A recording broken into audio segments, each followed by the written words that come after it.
আমাদের 2023 সাল থেকে অরিঞ্জিতা সিনহা নামে একটা ফেক অ্যাকাউন্ট চলছিল, যেটা একটা মহিলার ছবি দিয়ে অ্যাকাউন্টটা চলছিল। তো আমাদের ধারণা যে এটা কোনো মহিলা নয়, এটা কোনো আমাদের এগেনস্ট পার্টির কোনো চাল, যেটা আমাদের ভারতীয় জনতা পার্টির যে মহিলারা রাস্তায় নেমে রাজনীতিটা করে তাদেরকে নিয়ে, আমাদের রাজ্য নেতৃত্বকে নিয়ে নানান রকম খারাপ ছবি দেওয়া, তাদের নামের খারাপ মন্তব্য রাখা, পোস্ট করা দীর্ঘদিন ধরে চলে আসছে। এটা নিয়ে আমরা বারবার থানায় এসেছি, থানাকে এখানে আইসিকে জানানো হয়েছে, তারপর আমরা সাইবার ক্রাইমেও গেছিলাম, এটা নিয়ে এফআইআর করা হয়েছে, কিন্তু তারপরেও এটা নিয়ে কোনো রকম স্টেপ নেওয়া হয়নি। যেখানে আমাদের সুনন্দাদিকে নিয়ে লেখা হয়েছে, যেখানে আমাকে নিয়ে লেখা হয়েছে, আজকে আমরা চন্দননগরের যে মহিলারা, আজকে হয়তো আমাদের দেখে আরও 10টা মহিলা বেরোয় রাস্তায় রাজনীতি করার জন্য, আজকে আমাদেরকে নিয়ে যে এই জিনিসগুলো করা হচ্ছে, আজকে আমরাই সেফ নয়, তাহলে আমাদের দেখে যে মহিলারা এর পরে ভবিষ্যতে যারা আসবে তারা কি করে সেফ হতে পারে?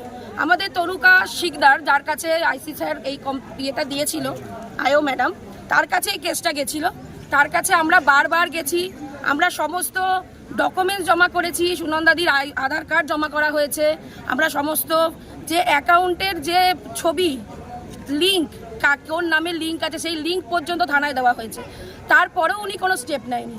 এই লিঙ্কে একটা পোস্টে একটা ছেলে, ওনার নাম হচ্ছে মহেশ পোদ্দার, সে লিঙ্কটা শেয়ার করেছিল, ঠিক আছে, তাকে থানায় নিয়ে আসা হয়েছিল, তাকে থানায় নিয়ে এসে বাবা শোনা করে বাছা করে তাকে বুঝিয়ে বাজিয়ে আবার থানা থেকে ফেরত দেওয়া হয়েছে। তা আমরা ম্যাডামকে বলেছিলাম যে আপনি একটু বলুন যে ওকে জিজ্ঞেস করুন যে কাজটা কে করছে। তো উনি বলেছেন যে এটা আমরা বলতে পারবো না, চাপ দেওয়া যাবে না, কোনো রকম চাপ দিলে যদি ও কিছু করে। তা আজকে একটা ছেলের চিন্তা করছে আয়ো ম্যাডাম, একটা মহিলাদের চিন্তা করছে না। আজকে আমরা যে মহিলারা রাস্তায় আছি, আমাদের ফ্যামিলি আছে, আমাদের সংসার আছে, স্বামী আছে, সন্তান আছে, আজকে যার মাকে নিয়ে এরকম লেখা হচ্ছে, আজকে আমাদের পরবর্তী প্রজন্মের ভবিষ্যৎ কি?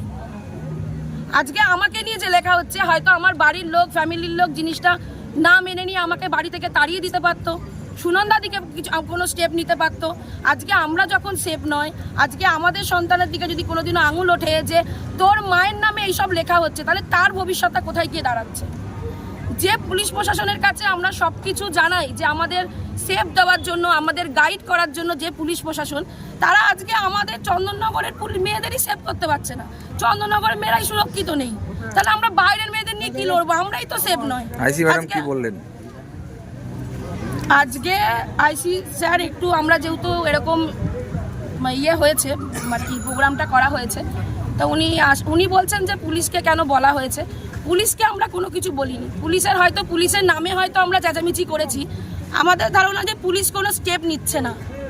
পুলিশ যদি কোনো স্টেপ নিত তাহলে এখনো পর্যন্ত দোষী শাস্তি পেত বা দোষীকে অ্যারেস্ট করা হতো।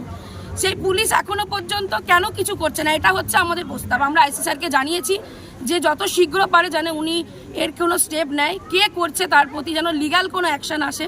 আমরা 2 দিন বলেছি যে আমরা ওয়েট করব। স্যার আমাদের প্রতিশ্রুতি দিয়েছে যে হ্যাঁ আমরা দেখব, এটাই কথা হয়েছে আইসি স্যারের সাথে। পুলিশের সঙ্গে ধস্তাধস্তি কি কারণ?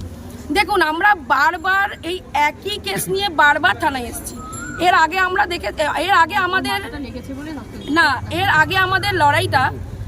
আমাদের লড়াইটা ছিল অন্য একটা পার্টির, কোনো পার্টির এগেনস্টে।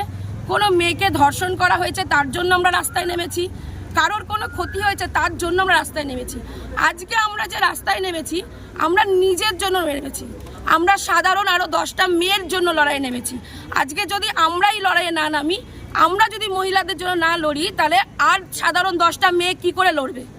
আজকে শুধু লড়াইটা কোনো রাজনৈতিক লড়াই না, এটা প্রতিটা সাধারণ ঘরের মেয়েদের জন্য এই লড়াইটা। আমরা চেয়েছিলাম যে আমরা মহিলারা যাতে সুরক্ষিত থাকি, সেই সুরক্ষার জন্য লড়াই। আজকে এই মেয়েটাকে লাঠিচার্জ করে মেয়েটার চোখটা ফাটিয়ে দেওয়া হলো, তাহলে কেন আমরা হেনস্থা করব না? ওই গেটের ভেতর আঙুল ঢুকে আমার হাতে লাগলো, মধুমিতার হাতে চাপা পড়েছে, এমন ধাক্কাধাক্কি করেছে, আমরা কিন্তু পুলিশকে কোনো হানি পৌঁছায়নি। পুলিশ উল্টে লাঠিচার্জ করেছে, ওর চোখটা ফাটিয়ে দিয়েছে। তাহলে আমরা তো এখানে হুড়োহুড়ি করতে আসিনি, আমরা তো বিচার চাইতে এসেছিলাম যে আমরা মেয়েরা সুরক্ষিত কোথায়। এই যে আজকে যে আমরা এই প্রোগ্রামটা হওয়ার পর আমি যে সেফ বাড়ি ফিরবো তার গ্যারান্টি কে নেবে, তার কৈফিয়তটা কে দেবে যে হ্যাঁ আমি ভালোভাবে বাড়ি যাব? আজকে যে মেয়েগুলো আমাকে দেখে আসে, যারা আজকে এই মেয়েগুলো এখানে দাঁড়িয়ে রয়েছে, তারা যে সুরক্ষিত বাড়ি যাবে তার কি গ্যারান্টি আছে? আমরা কোথায়? এই সুরক্ষা, যাতে মহিলারা সুরক্ষা থাকে তার লড়াই আজকে আমরা এই থানায় এসেছিলাম। আমাদের থানা ঘেরাও কর্মসূচি ছিল আজকে। আমরা, আমার নাম পিয়া পাত্র বিশ্বাস, চন্দননগর মহিলা মোর্চার সভানেত্রী।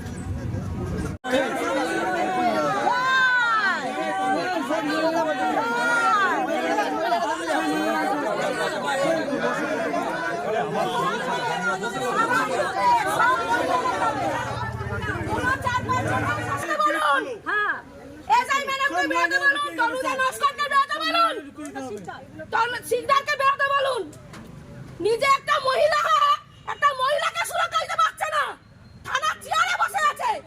ধিক্কার জানাই আপনার এরকম চেয়ারকে। বেরান বাইরে, সব মহিলারা যাবে আজকে থানায়, কোনো একার হবে না এখানে কোনো কিছু।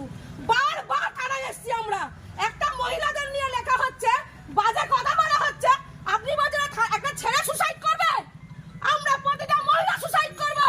আপনার নামে সুসাইড নোট লিখে দেওয়া হবে। সিকদার বসাই শুনে নিন, সুকদার ম্যাডাম আছেন থানা থেকে, শুনুন, সুসাইড নোট হবে আপনার নামে। আমরাও দেখবো আপনি কত দূর যেতে পারেন। মহিলারা থেমে নাই। আপনি ভাবছেন আপনি চেয়ারে বসে আছেন, পোশাকটা খাদি পরে আছেন বলে সম্মান, আমাদেরও সম্মান আছে। আমরাও বাড়ির বউ মেয়ে। বেরোন আপনি, দেখি আপনার কত ক্ষমতার সামনে এসে দাঁড়ান, দাঁড়ান। প্রতিটা মেয়ে আজকে থানায় যাবে।